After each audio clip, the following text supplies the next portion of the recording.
제 이름은 최정민입니다. 여성의 몸과 감정, 그리고 관계를 진료하는 의사입니다. 오늘도 진료실 문은 조용히 열립니다. 여느 날처럼 익숙한 공기, 그러나 그 속에 담긴 감정은 매번 다릅니다. 문을 열고 들어온 그녀는 말없이 자리에 앉았고 한참을 망설이다가 이렇게 말했습니다. 관계를 할 수는 있어요. 근데 아무것도 느껴지지가 않아요. 그 말은 단순한 감각의 문제가 아니었습니다. 나는 고개를 끄덕였고 그녀는 시선을 떨구며 천천히 말을 이어갔습니다. 그 사람이 저를 만지면 몸은 반응하는데 마음은 아닌 것 같아요. 마치 나를 통과해버리는 느낌이에요. 나는 그 문장을 곱씹었습니다. 나를 통과해버리는 느낌. 그것은 곧 연결되지 못한 감각, 혼자인 접촉, 말이 닿지 않는 피부를 뜻합니다. 여성의 몸은 혼자 반응하지 않습니다. 손끝 하나가 닿기까지 시선과 호흡, 감정이 먼저 문을 엽니다. 아무리 억지로 밀어붙여도 다친 마음 위에선 감각은 흘러가지 않습니다. 그리고 그 감각이 막힌 채로 반복되는 관계는 결국 마음에도 틈을 남깁니다. 나는 조심스럽게 그녀에게 물었습니다.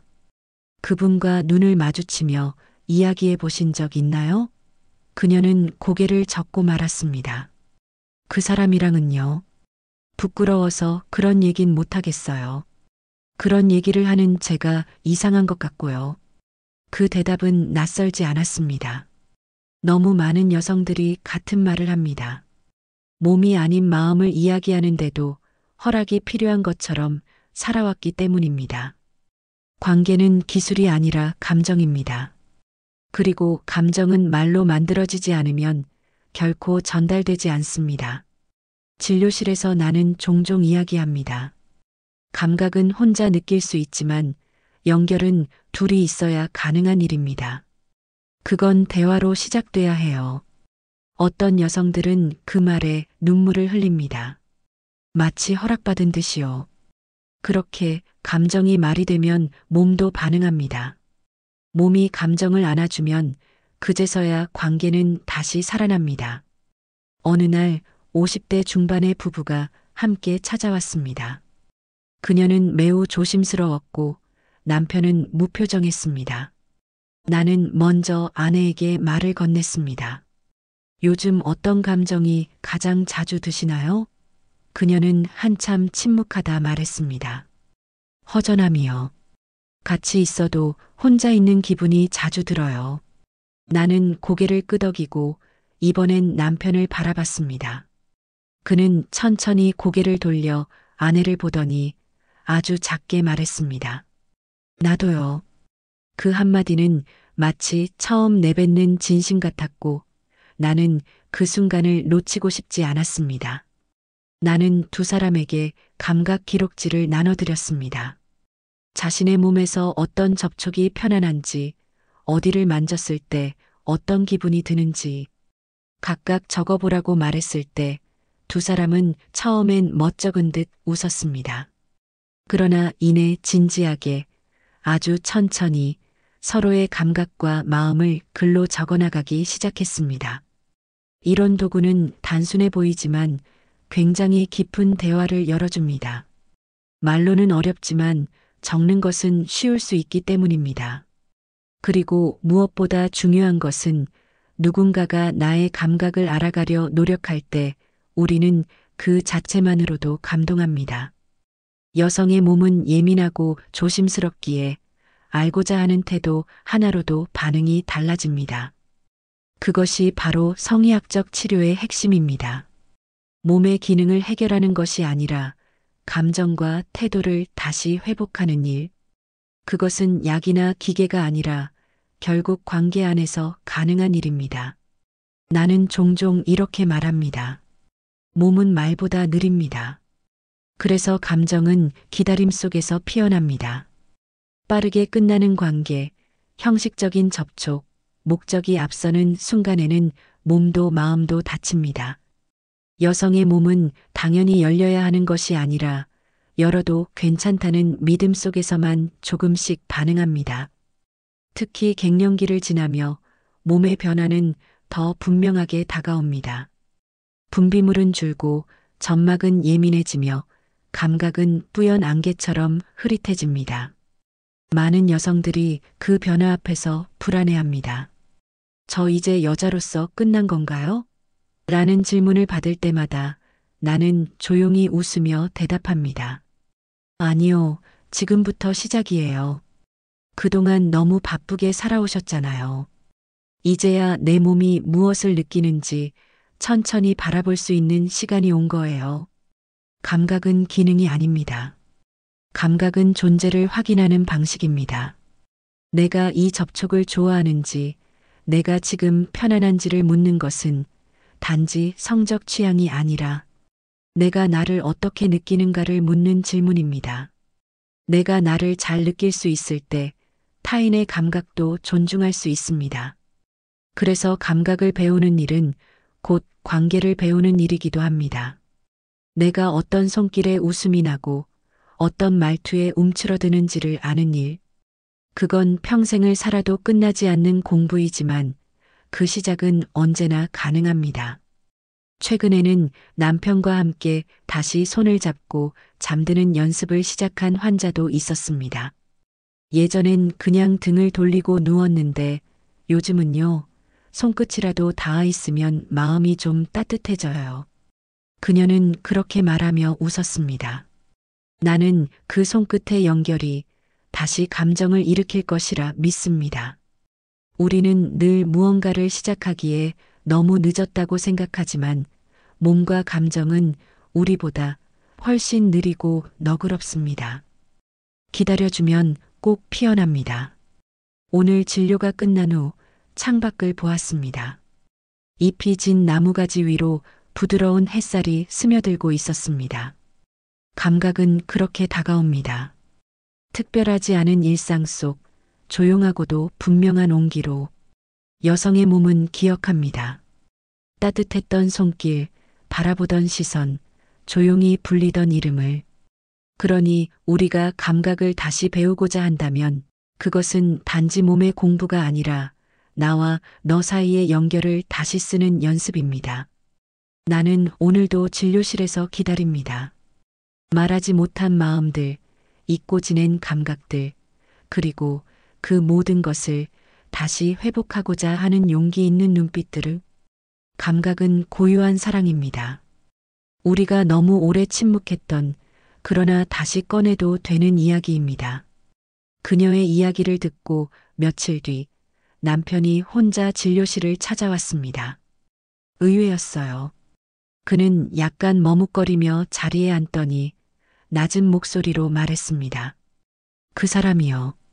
뭔가 말을 꺼내고 싶은 것 같은데 제가 어떻게 받아야 할지 모르겠어요. 나는 그 말에서 오랜 시간 쌓여온 거리감을 느꼈습니다. 그는 아내가 달라졌다고 말했습니다. 손끝을 피하던 사람이 이제는 가끔 등을 기대오고 외면하던 시선이 이따금 자신을 바라본다고요. 그런데 그는 도리어 당황스럽다고 했습니다. 그게 좀 낯설어요. 갑자기 따뜻해지니까 오히려 무슨 말을 해야 할지 모르겠더라고요. 나는 그에게 말했습니다. 감각이 회복되기 시작하면 그 다음엔 대화가 필요해져요. 몸이 반응하면 마음이 말을 원하거든요. 그는 조용히 고개를 끄덕였습니다.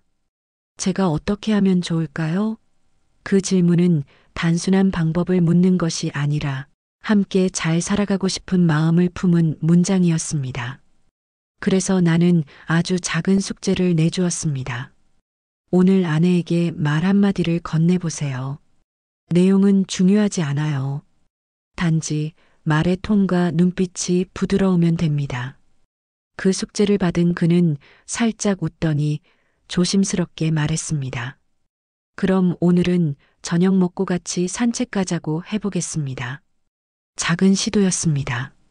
하지만 그 작은 말 한마디는 이내 부드러운 파문처럼 퍼져나갔습니다.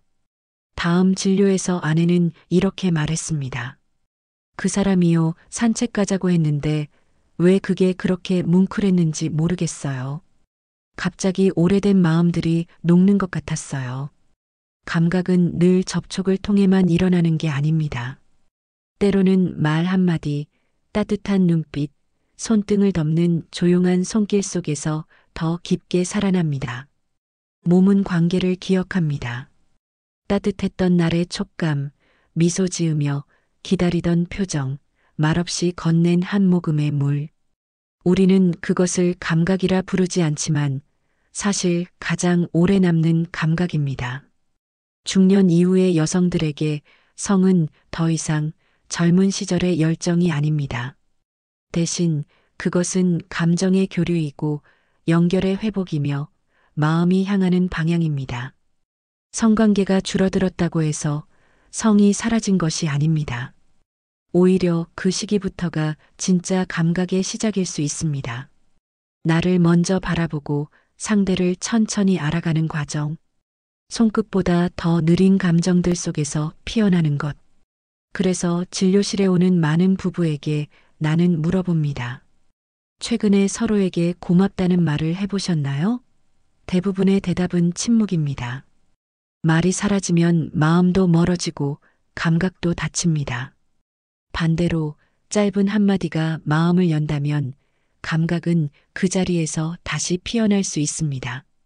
한 부부는 30년간 같은 침대에 누웠지만 서로를 거의 만지지 않았다고 했습니다.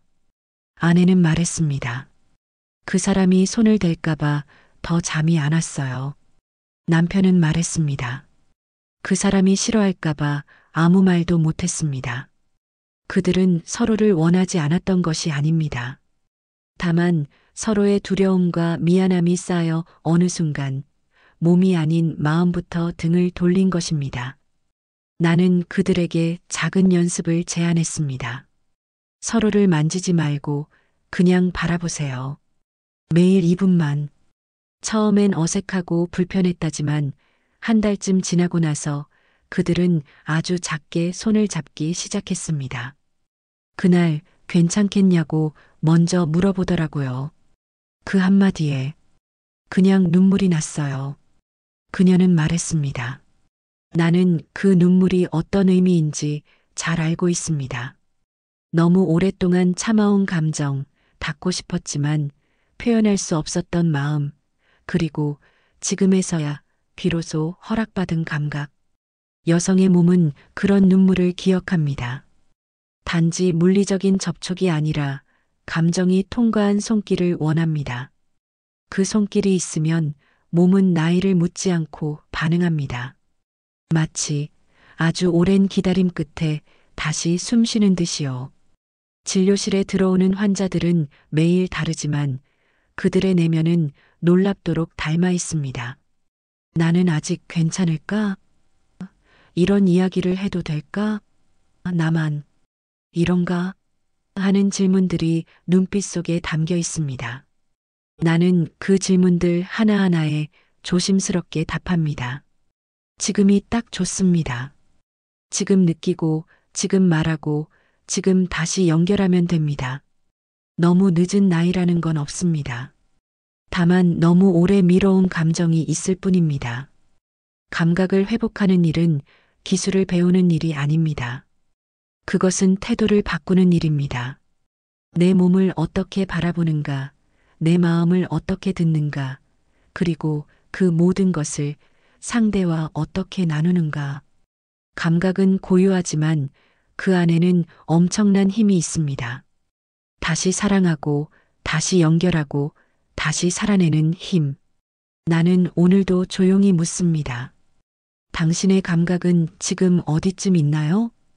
오늘 영상이 당신의 하루의 작은 쉼표가 되었다면 그걸로 저는 충분히 만족합니다. 다음 영상에서도 더 건강하고 더 따뜻한 이야기를 들고 찾아뵙겠습니다. 영상이 마음에 드셨다면 좋아요와 구독, 알림 설정까지 잊지 마시고요.